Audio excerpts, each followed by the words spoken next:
নবাবের শহর ঘুরতে গেলে হাজারদুয়ারি ঘুরবো না এমনটা কখনো হতে পারে? আজকে আমি গিয়েছিলাম মুর্শিদাবাদ জেলার সেরা দর্শনীয় স্থান হাজারদুয়ারি।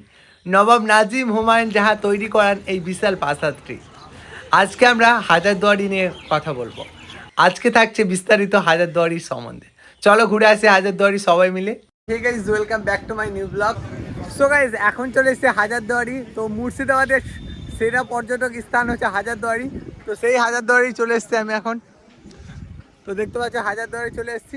সো গাইস, এটা 41 একর জায়গা নিয়ে তৈরি। এটা মির্জাফরের বংশধর নাজিম হুমায়ুন যাহা এই হাজারদুয়ারিটা তৈরি করে, তো এই প্রাসাদটা নির্মাণ করেছিল।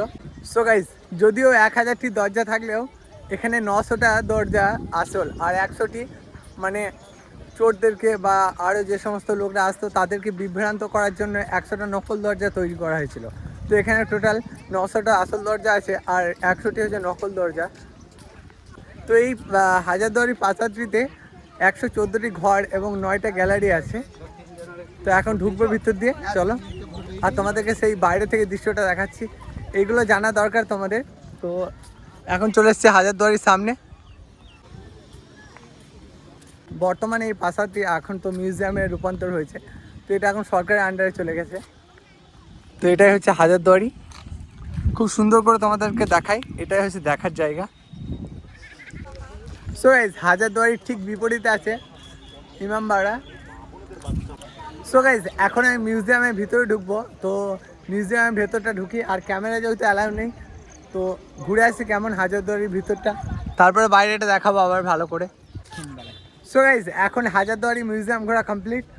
হাজারদুয়ারি প্রাসাদটি নির্মাণ হয় 1829 থেকে 1837 সালের মধ্যে নবাব হুমায়ুন জাহার আমলে। এটির নির্মাণ কাজ শুরু হয় 1829 সালের 9 আগস্ট আর শেষ হয় 1837 সালের ডিসেম্বর মাসে। এটি নির্মাণ করেছিলেন ডানকান ম্যাকলিওড কোম্পানি। রাজকীয় এই প্রাসাদটি তৈরি হয়েছিল নবাবের বাসস্থান ও সেই সময় সরকারি কাজের জন্য। প্রাসাদের মূল প্রবেশদ্বারের সামনে দুটি সিংহের মূর্তি আর উপরে ওঠার 36টি সিঁড়ি আছে। নিচের সিঁড়ির ধাপটা লম্বা 107 ফুট আর উপরের সিঁড়ির ধাপটা 68 ফুট, যেগুলো সচরাচর কেউ বুঝতে পারে না। এই প্রাসাদটিতে থামের সংখ্যা মোট 52টি। এই প্রাসাদটি 1977 সালে আর্কিওলজিক্যাল সার্ভে অধীনে আসা। এই প্রাসাদ এখন সম্পূর্ণরূপে মিউজিয়াম। আর কত কিছু যে দেখার আছে এই মিউজিয়ামে তা বলে শেষ করা যায় না। বিভিন্ন গ্যালারিতে বহু পেন্টিং, ছবি, অস্ত্রশস্ত্র, বই, আরও কিছু রাজা বাদশাদের আমলের তরবার, আয়না, মার্বেলের স্ট্যাচু, আসবাবপত্র, খাওয়ার টেবিল, ড্রেসিং টেবিল, অনেক কিছু আছে যেগুলো হয়তো বলে শেষ করতে পারবো না। নিজের চোখে না দেখলে হয়তো বিশ্বাস করতে পারবে না। নবাবের আমলে থালা বাটি অনেক কিছু আছে যেগুলো নবাবের আমলে ব্যবহার করা হতো।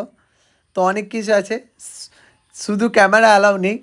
তো মোবাইল ফোন একবারই নিষিদ্ধ, ক্যামেরা একবারই নিষিদ্ধ ভিতরে, তাই সব কিছু দেখাতে পারলাম না। নিজের চোখে গিয়ে একবার ঘুরে আসবে, তাহলে সব কিছু বুঝতে পারবে। হাজারদুয়ারির বিপরীতে আছে ইমামবাড়া। এটি নিজামত ভেলা নামেও পরিচিত। সিরাজউদ্দৌলা 1740 খ্রিস্টাব্দে নবাব সিরাজউদ্দৌলা এটি নির্মাণ করেন। এটি একবারে সাদা রঙের সুবিশাল প্রাসাদ। এর সামনে মহরমের সময় 10 দিন ধরে মেলা হয়, আর মহরমের সময় একমাত্র সাধারণ জনগণের জন্য এটা খুলে দেওয়া হয়। আর এদিকে আছে মিনার। এই মিনারে একটা ঘড়ি ছিল, যেটা নবাবের আমলে মুর্শিদাবাদ লোকরা সবাই শুনতে পেত যে কটা বাজে। সো গাইজ, এখন আমার মুর্শিদাবাদে হাজারদুয়ারি ঘোরা কমপ্লিট, তোমাদেরকে সম্পূর্ণ দেখিয়ে দিলাম। তো এটাই ছিল আজকের ব্লগ। ভালো লাগলে লাইক করে দিও, আর চ্যানেলে যদি নতুন হয়ে থাকো সাবস্ক্রাইব করে পাশে থেকো। টাটা বন্ধুরা, আবারও দেখা হবে নতুন কোনো ব্লগে। বাই।